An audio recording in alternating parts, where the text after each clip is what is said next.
केदारनाथ यात्रा पर गए अजमेर के 14 दोस्त भारी बारिश, लैंड स्लाइड और बादल फटने के बाद वहां पर बुरी तरह से फंस गए थे। करीब 4 दिन तक ये लोग वहां पर फंसे रहे। स्थानीय प्रशासन के द्वारा एनडीआरएफ और एसडीआरएफ के जरिए MI-17 हेलीकॉप्टर की मदद से रेस्क्यू कर सभी को सुरक्षित निकाला गया। इसके बाद सभी 13 दोस्त मंगलवार को सुरक्षित अजमेर पहुंचे।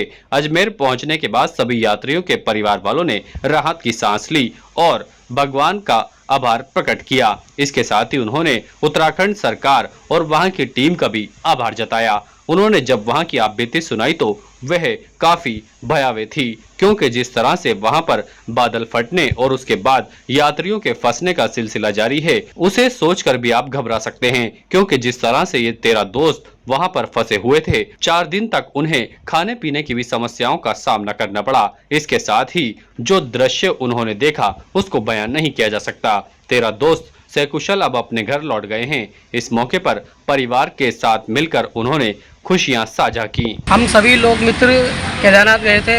केदारनाथ में कम से कम 12 से 10-12 किलोमीटर चलने के बाद हमारे वहाँ पर बहुत तेज़ बारिश हुई। जस्ट हमारे पीछे बादल फटा, सारी चट्टानें गिरने लगी और धरती मतलब कंपन होने लगी। फिर सारे मित्र हम लोग भागे। वहाँ से भागने के लिए बहुत काफ़ी दूर भागने के बाद पानी का बहाव बहुत तेज़ था वहाँ पर। हम अपने आप को संभाल नहीं पा रहे थे। फिर वहाँ पे जाके एक डॉक्टर थी डिस्पेंसरी, उन्होंने हमारे को रेस्क्यू करा, उन्होंने हमारे सबको अंदर डाला। इसी प्रकार हमने बहुत मुश्किलों से हमारी जान बचाई वहाँ पर। क्या खाना वाना भी पैसे वैसे खत्म हो गए थे? पैसे भी हमारे पास काफ़ी लगभग ख़त्म हो चुके थे। फिर वहाँ पर एनडीआरएफ वालों ने और वहाँ की प्रशासन ने हमारी बहुत सहायता करी, खाना वाना खिलाया, रहने की सुविधा भी दी फ्री। वो लोग नहीं होते तो हम बहुत बुरी मुश्किल में फंस सकते थे, क्योंकि वहाँ पर जहाँ पर जो स्थानीय लोग थे उन्होंने ना मतलब लूटमार बचा रखी थी। 70 की चीज़ 100 रुपये में दे रहे थे, पानी की बोतल 100 रुपये में हो रही थी। बहुत नुकसान हो रहा था। किस तरह से रेस्क्यू किया गया आप लोगों का? हमारे को पहले एनडीआरएफ वालों ने टुकड़ों में रेस्क्यू करा। पहले आगे टुकड़े हमारे आगे चलती रही, फिर आगे से दूसरी टुकड़ी ऐसे आगे चलती रही। उन्होंने हमारे को ना रेस्क्यू से सारे भी उतारा।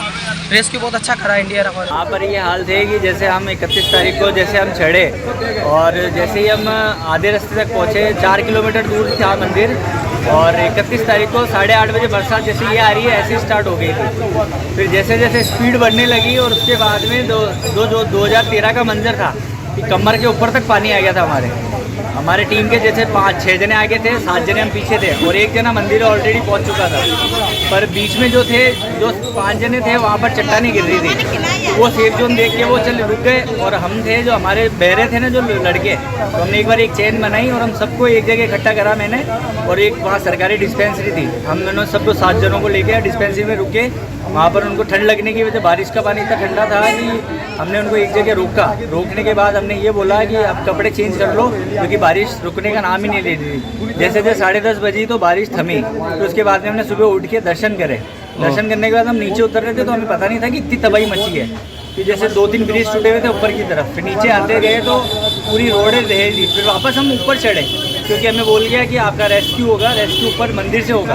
तो केदारनाथ मंदिर पहुँचे, मंदिर के हेलीपैड से। और जैसे रोज़ रेस्क्यू का नाम होने के चक्कर में ये था कि जैसे हम डेली जाते थे, सुबह उठते थे 3:30 बजे कि मौसम की तरफ देखते कि आज साफ होगा, आज हमारा रेस्क्यू होगा। ऐसे करते करते हमारे 4 दिन निकल गए। फिर वहाँ की टीम ने, एनडीआरएफ की टीम ने 100 जने के जत्थे बना के खाने पीने का आइटम दे के हमें नीचे उतारा। हम 13 किलोमीटर तक नीचे उतरे पैदल, क्योंकि चट्टानों से रेस्क्यू करते हुए वहाँ बहुत जगह चट्टानें, और चट्टानों के नीचे खच्चर दबे हुए थे और लोग बाग भी दबे हुए थे, क्योंकि स्मेल आ रही थी। और बहुत जने 150 से समथिंग लोग मर गए थे और बहुत जने नदी में कूद के चले गए थे। फिर वहाँ से हमने रेस्क्यू 13 किलोमीटर के आने के बाद फिर हमने हेलीकॉप्टर से हमारा रेस्क्यू हुआ। वहाँ पर हमने भी लोगों की मदद करी, हमारे जो भी ग्रुप के थे हमने नीचे उतारे। नीचे उतारने के बाद रेस्क्यू करा। रेस्क्यू के बाद फिर हम नीचे आने के बाद सोनप्रयाग में फिर हमारा हो गया। जैसा कि अजमेर से 13 जने केदारनाथ बाबा के दर्शन करने गए थे और अचानक से वहाँ बारिश शुरू हो गई और 13 जने फंस गए। देखते देखते वहाँ पे मौत का तांडव शुरू हो गया, पहाड़ धंस गया। जैसे भरत ने बताया कि कम से कम 3 दिन तक भूखे प्यासे रहे और 2 या 3 पुलिया भी वहाँ धंस गई।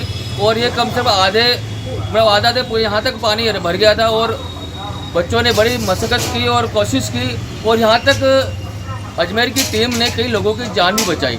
हम धन्यवाद देना चाहते हैं भारत की आर्मी को, अपने मिलिट्री को, कि इन्होंने सही सलामत सुरक्षित एक रेस्क्यू किया और उनको इनकी जान बचाई। और आज वह बच्चे अपने अपने परिवार के पास में मौजूद हैं और अजमेर पहुँच चुके हैं और परिजनों में खुशी का माहौल हुआ और एकदम से अजमेर में सुखाड़े नगर में पहाड़गंज में उनका भव्य स्वागत किया गया, माला पहनाकर और गले लगाकर। एक खुशी का माहौल जो देखने लायक था और अच्छा लगा कि आज मिलिट्री ने जो इतना बड़ा काम किया और रेस्क्यू किया, उनकी जान बचाई। हम एक बार पुनः इंडिया आर्मी को और मिलिट्री को हम धन्यवाद देते हैं। ताज़ा खबरों के लिए देखते रहें सरेराह न्यूज। अपना फ़ोन उठाएं और सब्सक्राइब करना ना भूलें।